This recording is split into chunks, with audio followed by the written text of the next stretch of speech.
the western edge of the Great Plains and nestled on the eastern slope of the Rocky Mountains is Denver, Colorado. The capital of the state, Denver is 5,280 feet above sea level, the mile-high city. 1 hour west of Denver is the Continental Divide at 11,000-foot elevation. From this watershed point, streams flow east to the Atlantic, west to the Pacific. Tourism is Colorado's third largest source of revenue, and Echo Lake, a favorite site for visitors. Another is Red Rocks Park, amphitheater where stars such as John Denver perform. Just over the mountain from Red Rock Park, this is one of the most incredible vistas in all of drag racing. This is the view from Bandimere Speedway near Denver, Colorado. Hello, everybody. I'm Dave McClelland, and this is the 9th annual NHRA Mile High Nationals. There's nearly 500 racers here competing for almost $500,000 in prize money. There's been some incredible stories, and Steve Evans has the details. Thank you, Dave.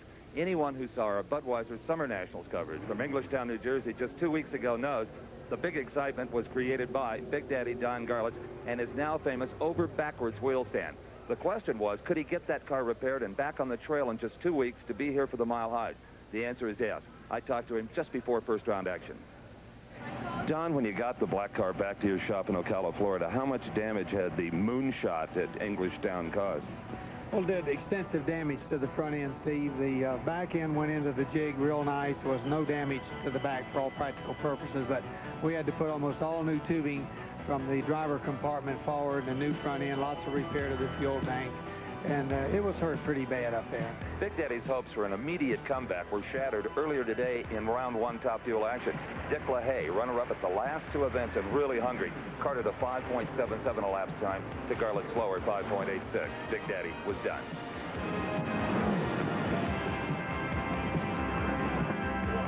This race has traditionally been one of upsets.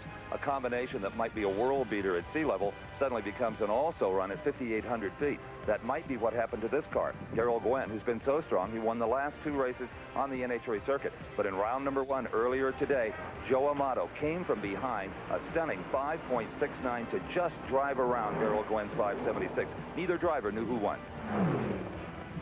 Joe Amato ran over here to talk to Darrell Gwynn, and his first words were, "Great drag race." Boy, it was that, but unfortunately he got around you. Yeah, he did. Started nosing over at the finish line. I wasn't sure whether it was nosing over Rich or whether it was hurting itself, and I didn't really want to get on the button too bad, so that's why he beat me, but we'll be back next week. Also out in first round top fuel action, Dan Pastorini, who won the Southern Nationals this year at the hands of California fireman Ray Stutz.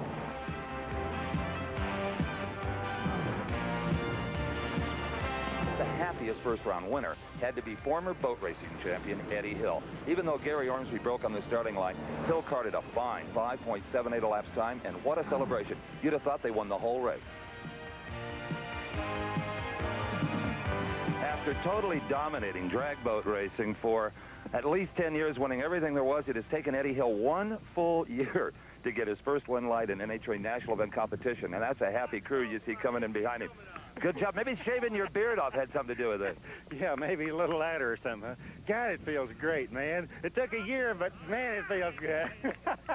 Come here, man. 5.78 did it for Eddie Hill in the first round. And this is Ursi Hill. She's a very important part of this operation. We'll see them in round two.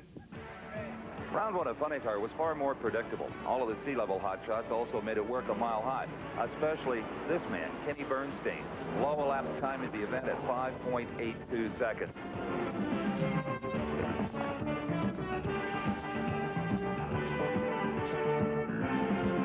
In Pro Stock, all the front runners advanced into round two, being paced by Bob Glidden, 7.84 seconds in his Ford Thunderbird.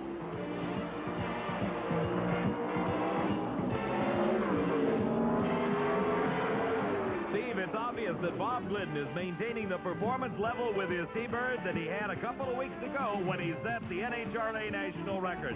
The largest crowd in the 9-year history of the Mile High Nationals has jammed into Bandimere Speedway, not missing a moment of the excitement. The 1986 Mile High Nationals is being brought to you by Goodyear. Goodyear Eagles. You either have Goodyear Eagles or you need them. And by Budweiser. For all you do, this Bud's for you. And by Fram Bendix Autolite, which are all quality products of Allied Automotive. And by Ford. Have you driven a Ford lately? Coming right up, it's round number 2 racing in Top Fuel Eliminator at the Mile High Nationals. We'll be right back.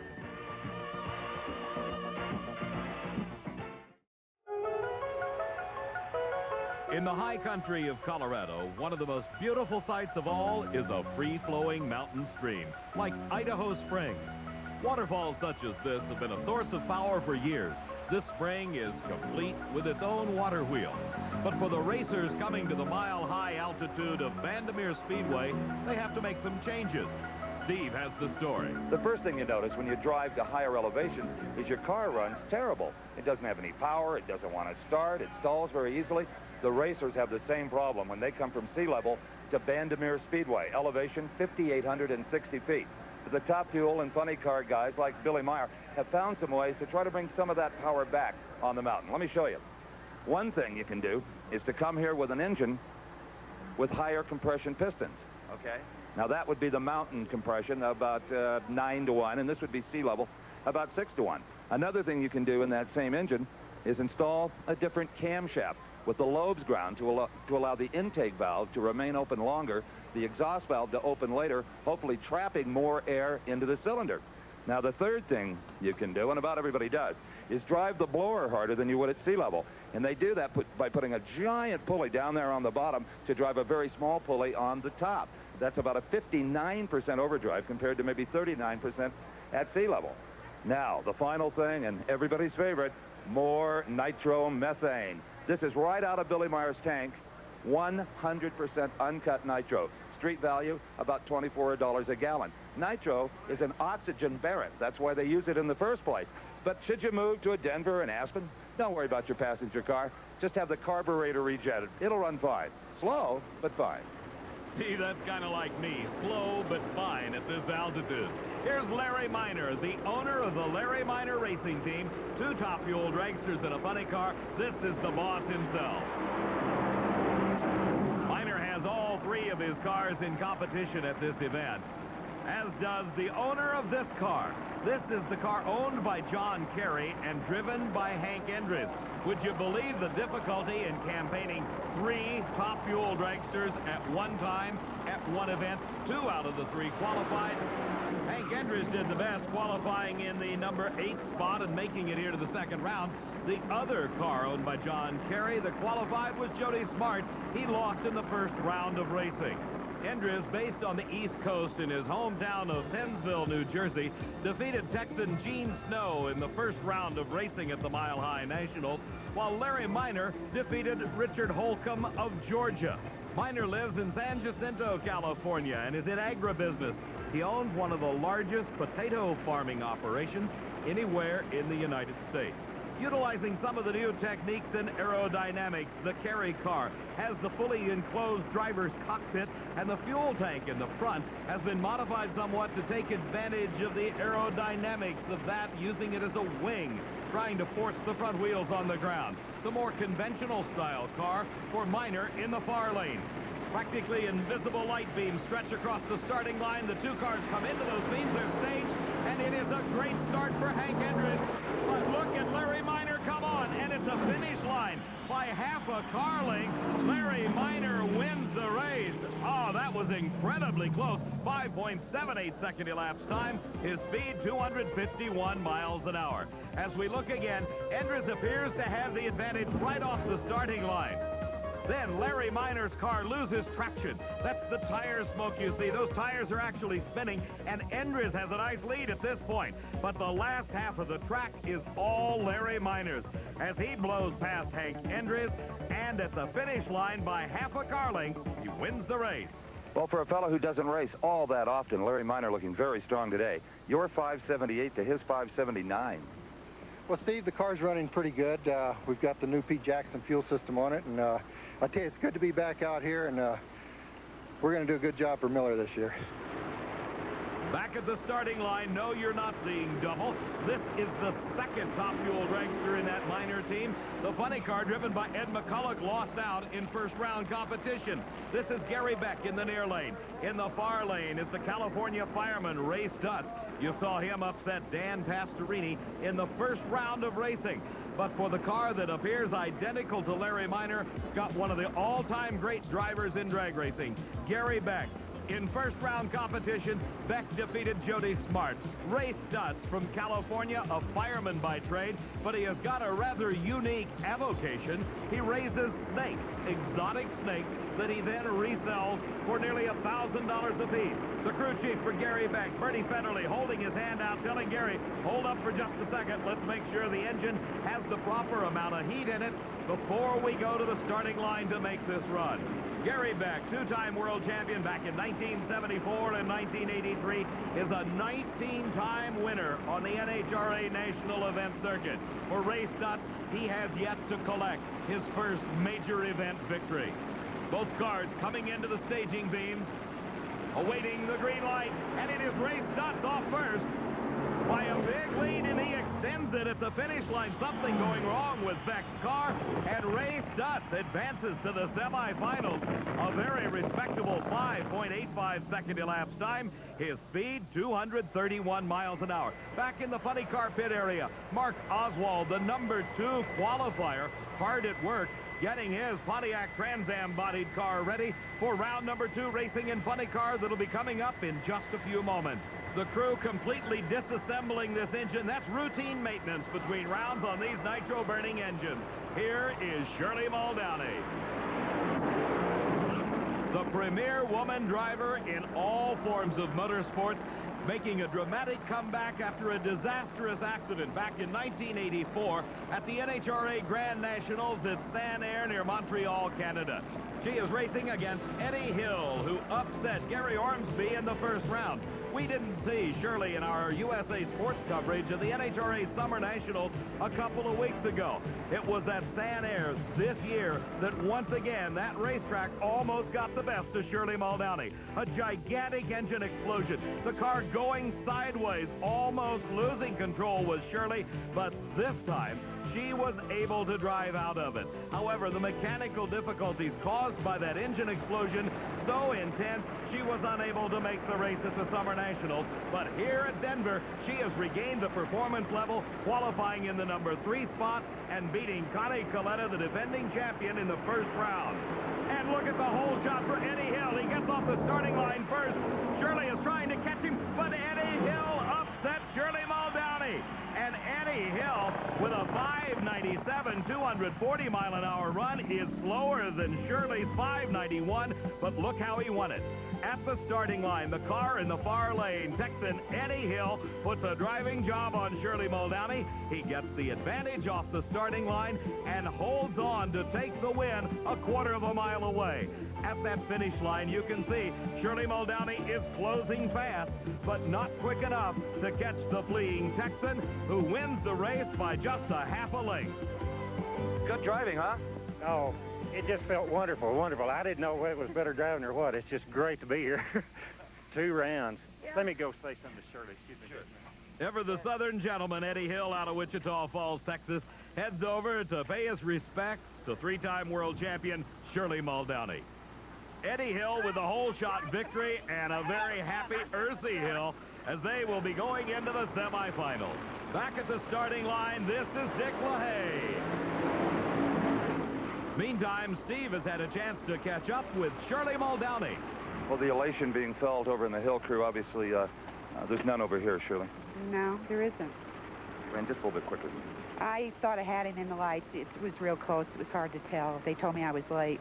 Didn't seem like I was that late. Didn't look like it does either, but a 591 to a 594. Boy, that's late enough, isn't it? And obviously disappointed Shirley Muldowney, but she's got to be happy that she has found that performance level that she started off this 1986 season with at the Winter Nationals. Dick LaHaye in round number 1 racing defeated the legendary Don Garlits, while Joe Amato defeated Darrell Gwynn, the low qualifier at the Mile High Nationals. For Amato, he is trying to find the performance that carried him to the 1984 World Championship.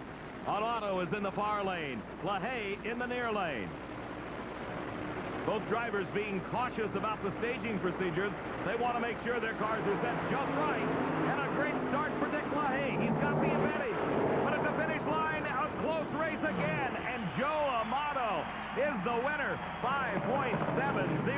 seconds to a 5:79 for Dick LaHaye.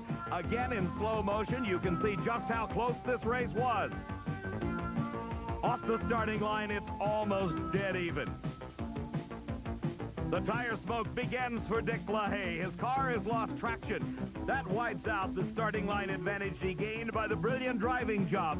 Amato comes by in the middle of the race course and then holds on as they thunder across the finish to take the win. Well, a victory in the second round, and what consistency. 5-7-0 this time. Yeah, the car is working good. It shook a little bit at the bottom, but Tim Richards and the boys are doing a good job tuning the car, and we just want to maintain the consistency and go 2 more rounds. This sets up the semifinal racing. Joe Amato against Eddie Hill, with Joe Amato having lane choice by virtue of his lower elapsed time.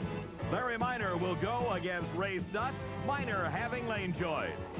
And back in the pits on Ray Stutt, Top Fuel dragster, the work is going on, getting that vehicle prepared for the 3rd round of competition in Top Fuel at the Mile High National.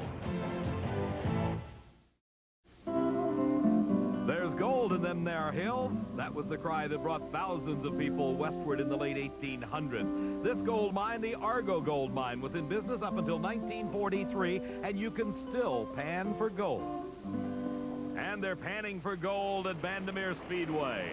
Mining this track for a share of the $500,000 in prize money are the Thundering Funny Cars. This is Billy Meyer from Waco, Texas. Meyer qualified in the number 6 position at this event. He is racing against the number 2 qualifier, Mark Oswald. Oswald driving the car owned by Paul Candies and Leonard Hughes and based in Houma, Louisiana. I'm Dave McClelland along with Steve Evans, and this Mile High Nationals at Bandimere Speedway has attracted racers from throughout the United States and Canada. Both Oswald and Meyer did not have a good season in 1985, but in 1984, Mark Oswald was the world champion. At this Mile High Nationals, Billy Meyer defeated the veteran Jim Dunn in round number 1 of funny car racing. Quite a crowd-pleasing show put on by these fiberglass-bodied funny cars. They utilize a fiberglass body over a tubular chassis. The powertrain components are very similar to those in a Top Fuel dragster. The nitro-burning, supercharged, fuel-injected engine that can make upwards of 2,500 horsepower or more at sea level. Here at altitude, they may be down on power just a bit. The Pontiac Trans Am bodied car on the far side, driven by Mark Oswald. In the near lane, it is Billy Meyer wheeling his Ford Mustang. The staging and starting procedures the same as in Top Fuel. They're set, the green light goes on, and both cars losing traction, but Oswald recovers very quickly, and look how close it was at the finish. Mark Oswald wins it, 6.04 seconds elapsed time. His speed, 246 miles an hour. Meyer actually ran a quicker elapsed time at 6:02, but the advantage off the starting line went to Oswald. Mark Oswald, regarded by many as one of the finest drivers in his ability to detect when the car loses traction. Just a little bit of smoke off the tires of the Pontiac. Then Mark Oswald quickly recovers, gets the traction back. Billy Meyer smokes his tires, loses traction just a little bit longer, and loses the race. There's a good chance here that Mark Oswald isn't really sure who won that drag race, but I can tell you, you did. Had no idea. It was awful close. You ran a 6:04 to his quicker 6:02. Good job. Thank you. It's been a long time. This car fools you a lot. It's got a staggered front end, and it makes you look awful bad. How did the car feel going down the racetrack? Any shake, any problems, any loss of traction? I was a little loose in the middle. It's not running on the other end of the racetrack, and I think we've got an idea now what it is, so maybe we can correct that. This is the reigning world champion, Kenny Bernstein, the winner of the Summer Nationals. You saw him do it in Englishtown, New Jersey, right here on USA Sports when he defeated John Ford. Now, Kenny Bernstein doing his burnout. Bernstein racing against a second-generation driver. This is Mike Dunn, the son of the veteran Jim Dunn, driving this day for Joe Pisano. For Kenny Bernstein, the winningest funny car driver in a single season ever, last year, he won 6 national event titles. The escape hatch comes down. Bernstein doing the dry burnouts, a second one, as he approaches the starting line. In the near lane is Mike Dunn, a little more conservative as he does his dry burnouts, creeping that car forward into those light beams that go across the racetrack. Starter Buster Couch and his crew checking over both vehicles. Kenny Bernstein's crew chief Dale Armstrong with the final word to his boss, driving the Ford Depot in the far lane. Mike Dunn, driving for Joe Amato, is at the wheel of a Dodge Daytona. A great start for Kenny Bernstein. He pulls ahead very quickly, and like a slot racer, he heads across the finish line with a big win over Mike Dunn. His elapsed time, 5.86 seconds. His speed, 238 miles an hour. Back at the starting line, the next pair fired and ready to do their burnout. This is John Force. Force we saw at the Summer Nationals, runner-up to Kenny Bernstein, and here is the fastest car at this race. That's right, the funny car holding top speed of this event is the Dodge Daytona, driven by Johnny West and owned and tuned by Roland Leong. At over 253 miles an hour, Johnny West's speed has exceeded even that of the top fuel dragsters. Steve?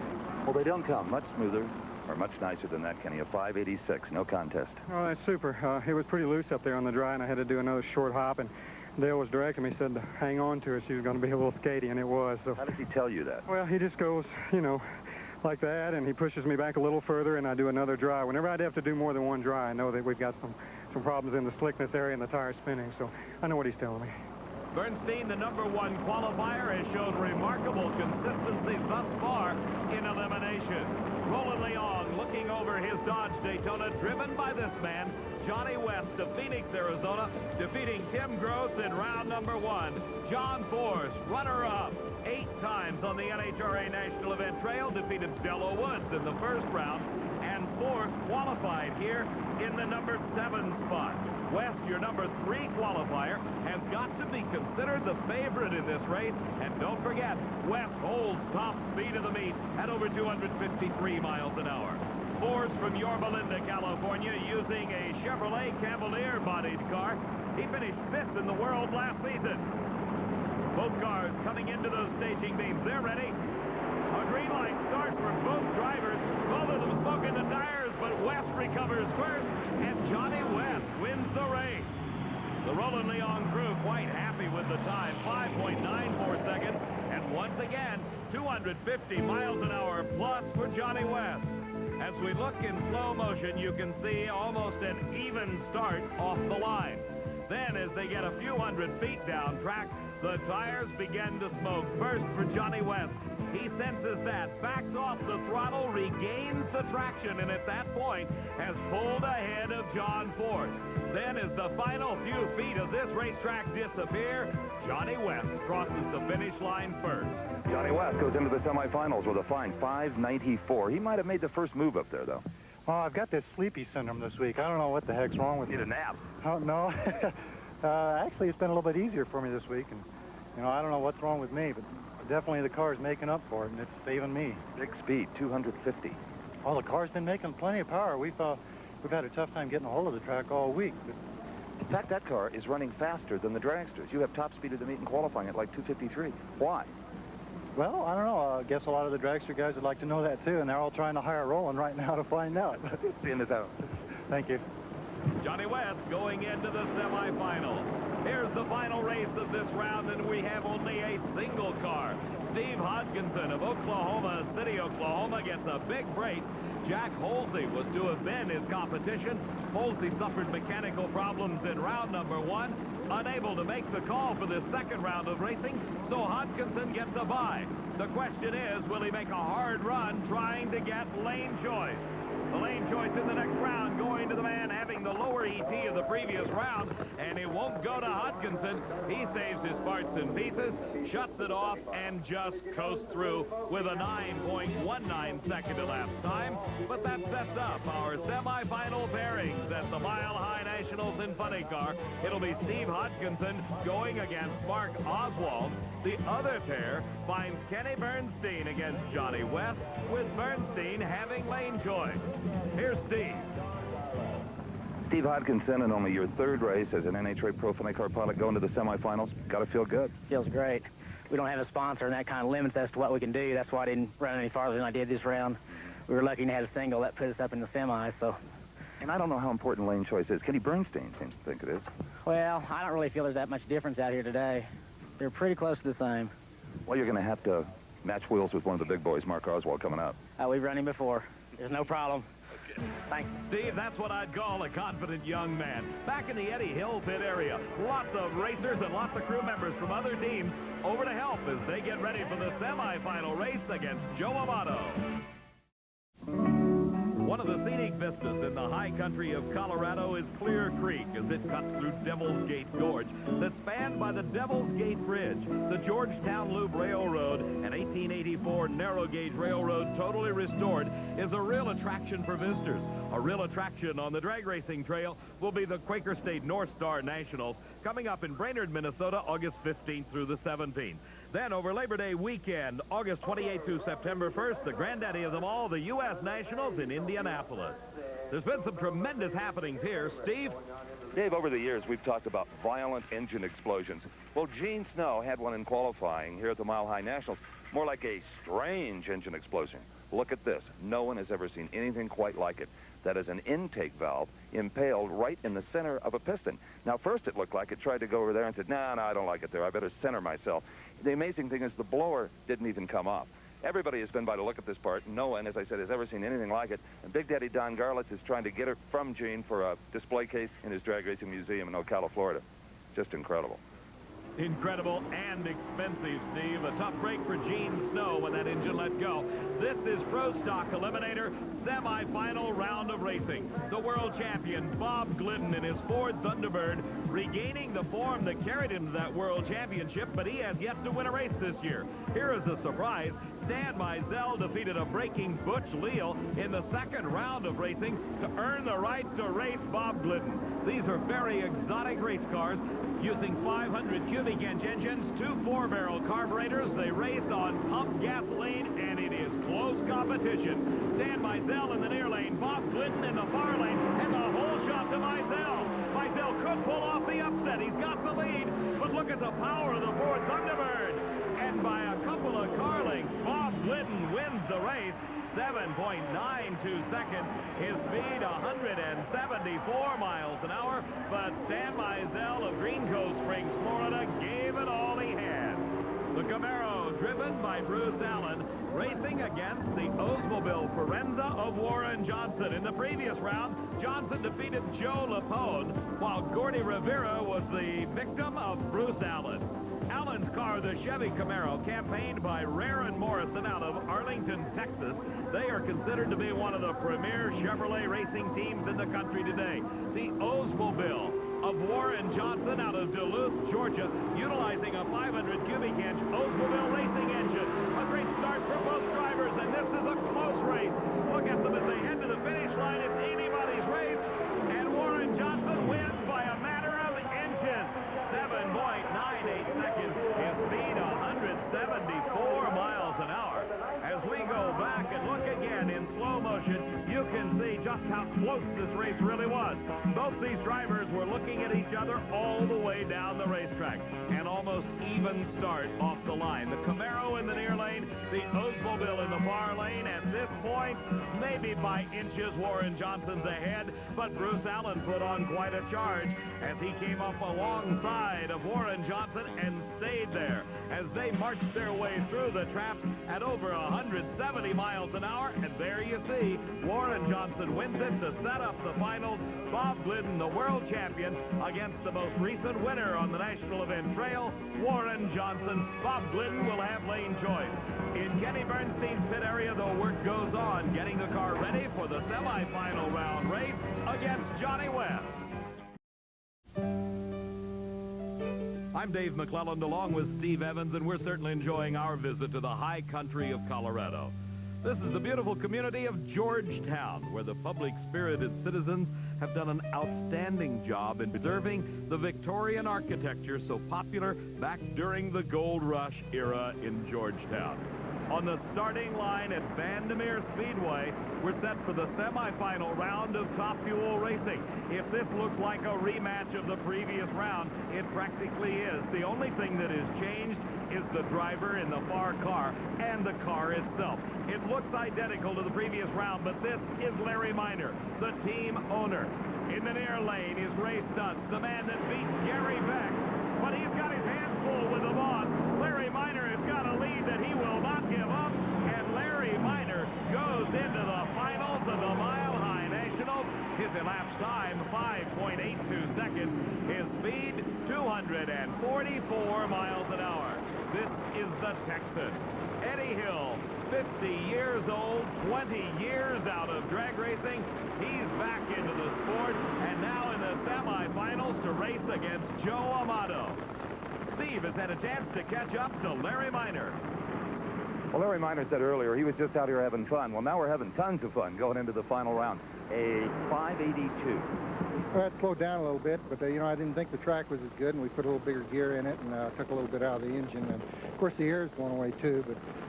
Getting thinner than it already was? Well, I think so. I'm having a hard time breathing for only 5 seconds. Okay, David, let's go back to the starting line and see who Larry's opponent will be. Could it be the biggest upset of the year, Eddie Hill, or will it be Joe Amato? Steve, if I were an odds maker, I'd have to go with Joe Amato based on his performances at this meet. He's got the lower elapsed time of these two cars, recording a 5:69 in the first round of competition when he defeated the low qualifier Darrell Gwynn. But Eddie Hill is right there. He is up with Joe Amato, and at the finish line, it's an upset.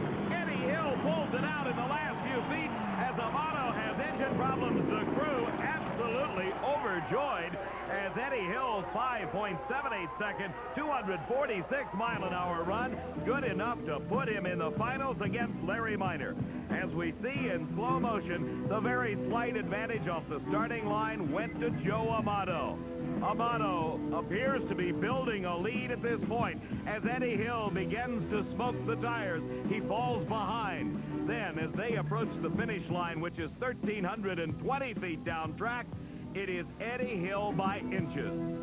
Eddie Hill, on his first anniversary in NHRA Pro Top Fuel Drag Racing, goes into his first ever final round. As you heard him tell us earlier, he'd never even seen a win light before.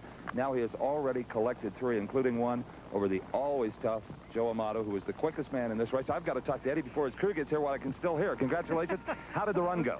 Oh, everything just worked great. Donnie did a hell of a job, and Lanny McGleasy did a hell of a job with the clutch, and the whole crew, all the volunteer pit crew just did great. 578. Oh, far out. Great. Donnie Couch, crew chief, comes in for a hug. This gang really deserves to celebrate. I tell you, if they win it, David, there'll be a party in Denver tonight. Steve, there'll be a party regardless of who wins. And here comes Joe Amato, the losing driver, coming in to offer his congratulations to Eddie Hill, setting up our finals. Eddie Hill against Larry Minor, and Hill has lane choice in the finals of Top Fuel Eliminator at the Mile High Nationals. On the starting line, the burnouts are completed as we move to the semifinals of Funny Car Eliminator. It is Mark Oswald in the far lane, driving against Steve Hodgkinson in the near lane. Hodgkinson got the break of this race when in the previous round, his competition, Jack Holsey, unable to answer the call. He had a part-saving single. Will it help? Both cars smoking the tires. Oswald recovers and pulls ahead, and by a car length, it is Mark Oswald into the finals. Oswald, 5.98 second elapsed time. His speed, 249 miles an hour. He found the speed, but the elapsed time continues to elude that Candies and Hughes team. In slow motion, we can see Steve Hodgkinson doing a great job staying alongside of Mark Oswald. They both began to smoke the tires, but once again, Oswald recovered nicely. He got the traction back, and his car just squirted ahead by about a car length. That was the advantage that Oswald had as he headed to the finish line, and that was his margin of victory. Mark Oswald into the finals against one of these two drivers. In the near lane is Johnny West. He's got the fastest car at this event. He is racing against Kenny Bernstein, the man that has the quickest car at this event. Bernstein has been consistently the quickest car of each round of eliminations. Bernstein following closely the directions of his crew chief Dale Armstrong, while Johnny West has his attention on his car owner and crew chief Roland Leon. The concentration of the drivers now on their starting procedure. The start, all important in drag races, many a race won or lost by how quickly the driver gets off the starting line. Bernstein in the far lane, West in the near lane, and it is Bernstein off first. Again, another consistent run, and for Kenny Bernstein into the finals with another 5.86 second elapsed time. His speed, 242 miles an hour. That sets up the funny car final between the first and second qualifiers. Kenny Bernstein against Mark Oswald, with Bernstein having lane choice. In the pit area of Larry Minor, the work goes on. He'll be racing Eddie Hill at the Mile High National. Dragster, drag racing's leading news weekly, coming at you with the inside story on America's #1 motorsport, NHRA Championship Drag Racing. It's the exotic racing excitement of the nitro-burning top-fuel dragsters and the traditional hot rods. It's the behind-the-scenes action in the pits, interviews and profiles of your favorite drivers, up-to-the-minute race results from national events and local meets in your hometown. It's what National Dragster is all about. Subscribe today and get 48 issues of drag racing's leading news weekly for only $28. Plus, you'll receive membership in the National Hot Rod Association, the world's largest auto racing sanctioning body, along with a members-only t-shirt. Call us today, 1-800-541-0900, or write to NHRA, P.O. Box 150, North Hollywood, California, 91603. Remember, only $28 keeps you up on America's #1 motorsport, NHRA Championship Drag Racing. For all those performance cars that want to keep performing even in wet, sloppy weather, Goodyear introduces the Eagle GT Plus 4. High performance and all-weather performance in one remarkable tire. The Eagle GT Plus 4. The performance won't be canceled by the weather. You either have Goodyear Eagles or you need them. At the Mile High Nationals at Bandimere Speedway near Denver, Colorado, Kenny Bernstein's pit crew, for the last time at this event, putting that engine back together, getting his Ford Tempo ready to go into the funny car finals to race against Mark Oswald. Kenny himself performing the fuel chores as that car being prepared for the funny car final. This is the final in Pro Stock. The Ford Thunderbird of the world champion Bob Glidden racing against the Oldsmobile of Warren Johnson. It will be Glidden in the far lane, Johnson in the near lane. Johnson's car appears to be smaller, not necessarily lighter. The rules call for a minimum weight with driver of 2,350 pounds. While the Oldsmobile Forenza may be slightly smaller in size than Bob Glidden's Ford T-Bird, that smooth aerodynamic style of the T-Bird is proven to be a very fast car indeed. He set the national record, both the lapse time and speed, back at the Summer Nationals a couple of weeks ago, and Bob Glidden has got to be considered the favorite in this race. He has had low ET of every round. The drivers concentrating on the start. The Ford of Glidden in the far lane, Warren Johnson's Oldsmobile taking their time about staging, wanting to be just right on their starting line procedures. Johnson inching forward into the staging beams, and it's a green light start. Glidden's got a slight advantage. Will he have the horsepower here in the final? As they head to the finish line, it is Glidden by 2 car lengths, and the Mile High victory, his first this season. Billy and Rusty Glidden, a crew along with wife Anna, just overjoyed at Bob Glidden's first win of this season. In slow motion replay, you can just see how this Ford dominated the action. From the start to the finish, the T-Bird of Bob Glidden, the world champion, pulled ahead of Warren Johnson, and he stayed there wire to wire.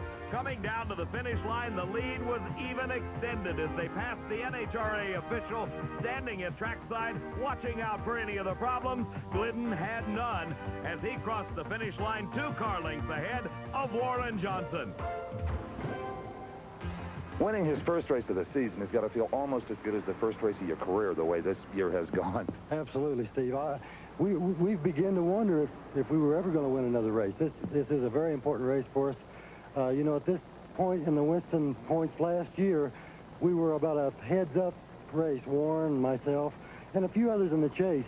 And I think we finished up winning by 22 or 300 points. So the Winston points certainly isn't out of the picture for us right now. And you leave here with a track record of 784, the quickest anybody's ever run in this kind of altitude. We feel really well and really good about the way the cars run. I think we came to this race prepared to do what we did. After the crash in Atlanta, you needed this. The whole team needed this to know you were still capable. Yes, we did. It's been a long, long climb for us. I'm telling you, I'm really happy.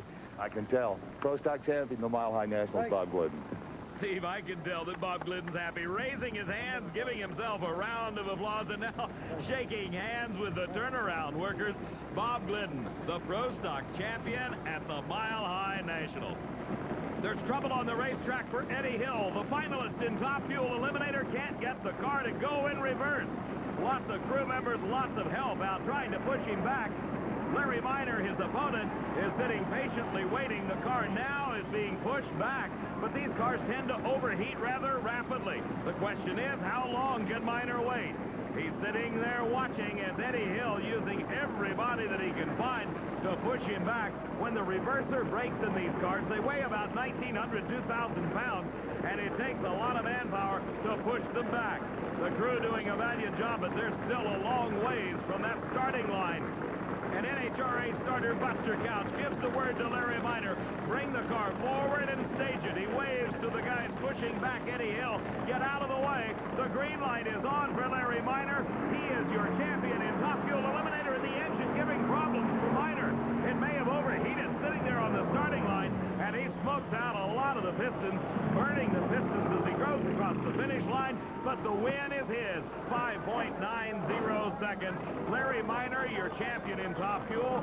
Crew Chief Donnie Couch going over to shut off the engine in Eddie Hill's car, and the Cinderella story for Eddie Hill is over. Flashes of fire coming out of the engine for Larry Minor as he passes the stricken Eddie Hill, but Minor wins the championship. Larry Minor wins his second NHRA National Championship. The first one was a little tainted in that you raced your own team car. Not this one, other than the final round breaker. You sawed your way through this field. Well, the car ran consistent all day. I really wanted to race Eddie, but our temperature was coming up pretty good, and you can see we waited as long as we could, and we burnt the engine up anyway. You did indeed. We had a transmission problem or something. Well, the temperature was coming up, but we could see the damage in the lights, and you hadn't done that all day, so it was hotter than usual. Oh, and it was ready to leave. You know, these cars are very temperamental, and when it's time, you know, you should leave the starting line, you know, you should leave. You'd like to leave with another car if you can, but... Oh yeah, but you know, we got some engine damage, but I'm really happy. All my guys have really pitched in and helped me this weekend. They're the ones that make this thing possible for me, because I just come to a race every now and then, and Gary Beck has my car already, and Ed, they all jump in and help us get it running. So really, I owe everything to those guys. You had to drive it, and you did it fine. Well, I have fun doing this. That's it, Larry Minor, the Top Fuel champion here on the mountain. Steve, in the eyes of this huge crowd, here's another champion. This is Eddie Hill, back after 20 years, a force to be reckoned with in Top Fuel Eliminator. One more race remains, the finals in funny car. Mark Oswald, Kenny Bernstein in just a moment. One race remains at the Mile High Nationals at Bandimere Speedway, and what a classic confrontation. The number 1 and number 2 qualifiers in funny car meeting here in the final. This is Kenny Bernstein. He has dominated competition. He has low elapsed time of the meet. Through every round of elimination, Bernstein has had the quickest elapsed time. It was just a couple of weeks ago in Englishtown, New Jersey, that Kenny Bernstein came out the victor in funny car eliminator at the Summer Nationals. He is leading in the points chase for the World Championship this season. That big number 1 on the side of the car indicates he's the reigning world champion. He took it away from this man. Mark Oswald driving for Candies Hughes. The Pontiac Trans Am qualified in the number 2 spot, but he has been about 0.15 of a second behind Kenny Bernstein in the performance level thus far. This is the final for the title of Funny Car Eliminator. A great start. Oswald smokes the tires. Can he recover? It's a close race to the finish, and Mark Oswald pulls off the upset of the meet.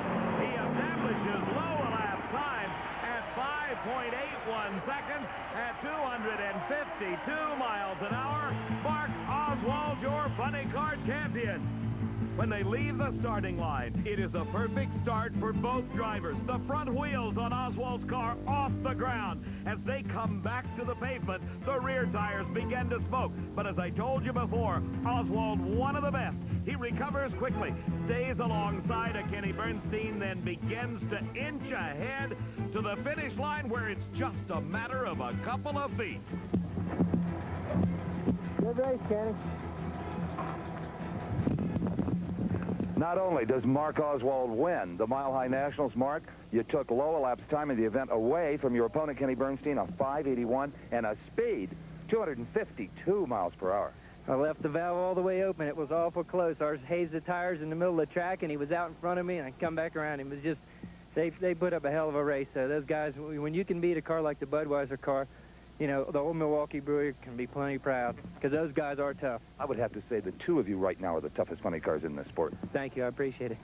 The big speed. Even a year ago, that seemed impossible in this altitude. Why? Well, you know, Pontiac's helped us a lot in the wind tunnel. That's got a, you know, tremendous amount to do with it, you know, and everybody's been working hard. Kenny's been out in front of us. Everybody's been flogging their cars, and that's what happens when you work that hard. We may still yet have a great battle for the World Championship, huh? I'd like to think so. Mark Oswald, he won the world title in '84. He'd sure like to repeat. For Steve Evans, I'm Dave McClelland, and our congratulations to all the winners here at the Mile High Nationals. You make a point to be with us on USA Sports when we bring you coverage of the Quaker State North Star Nationals on Monday, September 8th. The executive producer of Diamond P Sports is Harvey M. Palish. Supervising producer is John B. Mullen. Produced and directed by Ron Giles. The 1986 Mile High Nationals has been brought to you by Quaker State. Quaker State, the big Q stands for quality, always has, always will. And by Fram Bendix Autolite, which are all quality products of Allied Automotive. And by Budweiser, for all you do, this Bud's for you. And by National Dragster, drag racing's leading news weekly.